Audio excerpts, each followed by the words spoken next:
Rusia menuduh pasukan keamanan Ukraina meledakkan dan membakar beberapa gedung bertingkat untuk memperlambat gerak maju kelompok tentara bayaran di pusat Artemovsk. Hal itu disampaikan salah satu komandan pesawat serang Rusia kepada RIA Novosti, seperti dikutip Tribun Timur, Kamis 13 April 2023.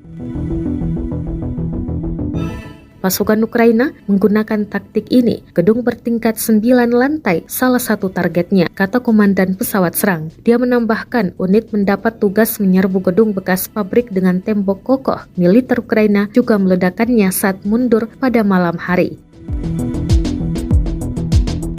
Dia mencatat bahwa pasukan keamanan Kiev menggunakan, selain merusak bangunan, pembakaran, memasukkan bahan yang mudah terbakar ke dalamnya terlebih dahulu. Sehari sebelumnya, bos tentara bayaran Rusia mengatakan bahwa 80% Artemovsk berada di bawah kendali unit Rusia, termasuk semua pusat administrasi dan pabrik. Menurut pelaksana tugas Ketua DPR Denis Pushilin, pertempuran sengit kini terjadi di bagian barat kota dekat rel kereta api.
Terima kasih sudah nonton. Jangan lupa like, subscribe, dan share ya.